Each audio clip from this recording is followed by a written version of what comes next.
Trolls. They run Hey, here DreamWorks they like are the now. minions run America. But before these trolls, What? there was these trolls. Trolls started in the 1960s, launched by the Dom company. These little gremlins were crazy popular in the 60s and 90s, largely because of how easy they were to rip off and there being a million fakes. Coming to the 2000s, they got proper copyright, which only caused their slow death. So to try and revive the brand again, they made Trollz with a Z. Ruby is a dramatic and sassy one, Amethyst is emotional and kind, Onyx is sarcastic, and the goth one because it's the 2000s. Sapphire is smart with a goofy ass nerd voice. Oh, Mr. Trollheimer, will that be on the test? Yes, Sapphire. Meanwhile, Topaz is just stupid. You can like dry your hair and watch boys at the same time? Wow. You could have anything you desire.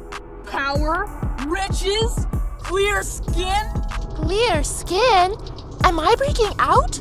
Topaz? Hey, that's supposed to be our question. What are you doing here? It's my house. Yes, but how can we be best friends for life if we're not best friends like now, right?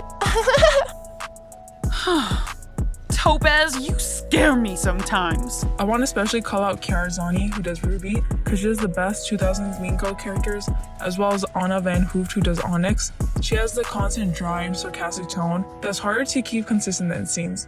Please be back to normal. Please.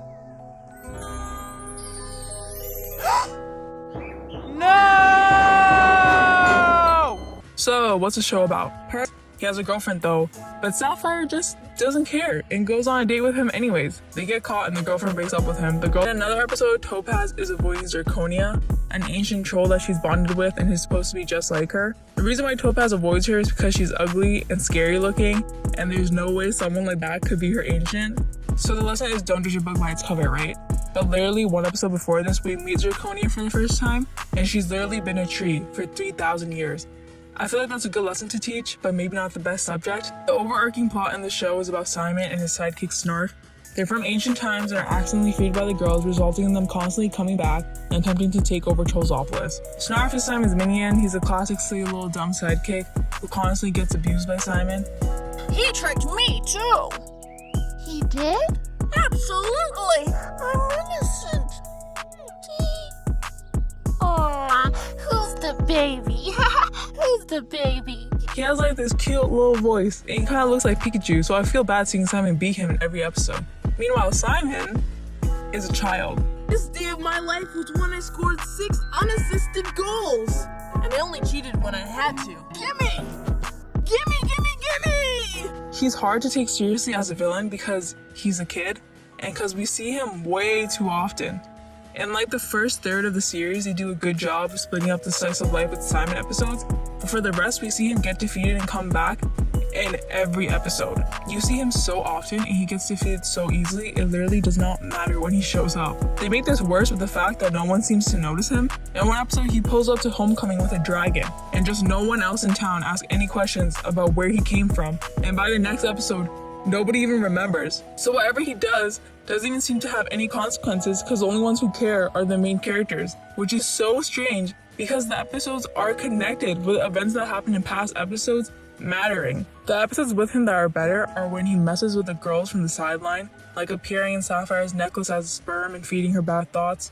She's already been feeling bad about herself and he feeds off this, but the focus is the girls in this episode, with Simon and Snarf fully appearing at the end. The only other good ones are the longer episodes, like when Simon turns the whole town into ancient times and he becomes leader. Everyone's brainwashed to be in his control and the girls are at a higher disadvantage because they face medieval misogyny. Hey Cole, isn't this fair the coolest? Dost thou address me, wench? I love that old way of talk. And who you call it a wench? Oh, girls are stupid, they be not smart. Who's all? They dress in weird clothes and giggle a lot. Who's all? They be not too strong and their brains be small, but boys be handsome, brave and tall. We all feel great when girls are out of sight.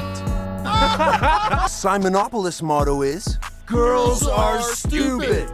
He actually has enough power and poses some sort of a threat compared to every other episode, where we keep cutting back to him plotting, meddling with the girls, looking like he's going to win and then getting defeated 2 minutes later by the girls chanting a spell together.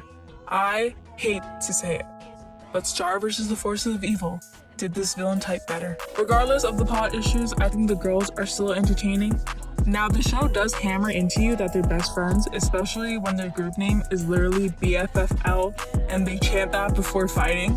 BFFL! BFFL! BFFL! BFFL! BFFL! BFFL! BFFL!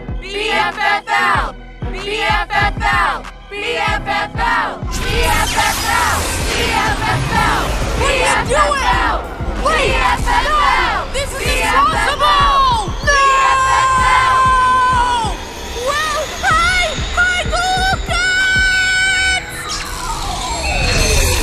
But that's not all they do.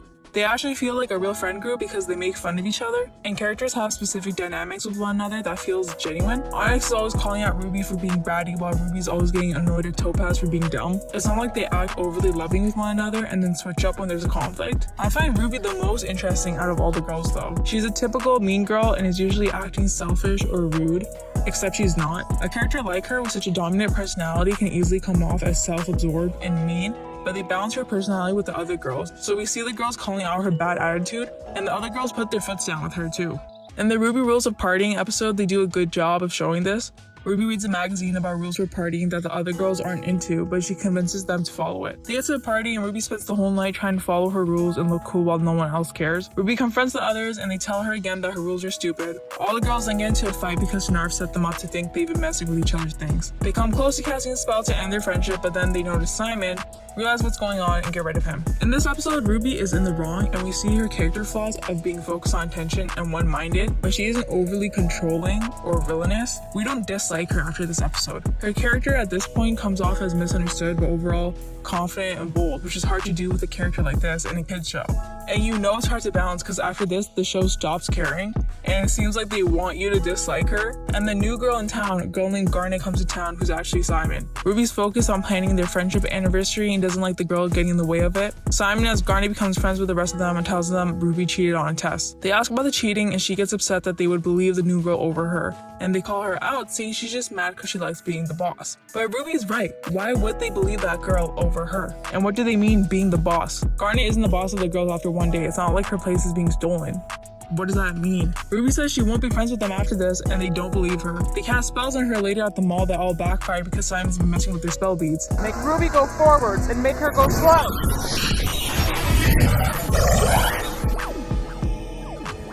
What's up with these spell beads? And then they just leave Ruby there, stuck in the mall with all those spells casted on her. Eventually the girls get brainwashed by Simon, Ruby saves them, everyone says sorry, blah blah blah blah, happy ending. And Ruby also says sorry, saying she shouldn't have let her pride get in the way of their friendship. What does this mean? She got mad that they accused her of cheating. How is that being too prideful? What is she even apologizing for? I feel like they make her out to be a villain a lot in this episode, although she literally doesn't do anything wrong. In other episodes, the girls will just mention rude things she's done when talking about her, but they're never shown to us. Remember when she and I were supposed to sing a duet? Sing a duet in the elementary school talent show when she pushed me off the stage? Come on, Odd. You know that was an accident. 2 years in a row. Whatever. In later episodes about Ruby, her traits that can come off as bad are exaggerated, and she's just straight up mean, like trying to cause car accidents suddenly. Was it just easier to make her be mean in episodes about her instead of having to write an interesting character, or do they just hate outspoken women? I feel like objectively watching it, she's not really mean, but they want you to think that she is. I feel like they took the easy way out. They could have had a complicated and interesting character. Besides the girls, the next best part is the character designs. They have all these thick outlines. It's really graphic. I don't even have to say anything because you've been looking at it, you already know. One thing I didn't like though is their huge feet. What's also really impressive to me is everybody's hair. They were able to come up with so many unique hair designs and nice color palettes for every single character, including the boys. Boys and girls cartoons usually get nerfed when it comes to style, but even they have cool characteristic hair. Within their universe, they also have accessories that are clearly meant to sell toys. They have spell phones that they can use as phones, and they also cast spells through, and scoots that are just scooters.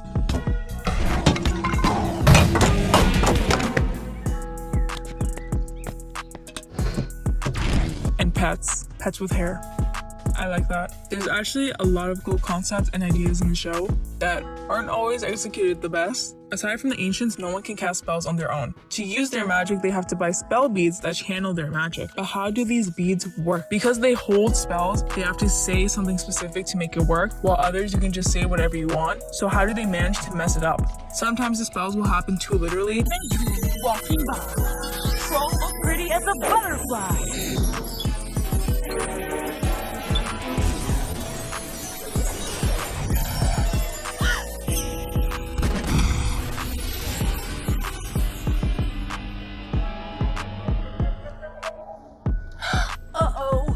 And sometimes they just do their own thing entirely. Trapped in a body not your own. Release your spirit to the shape you've known.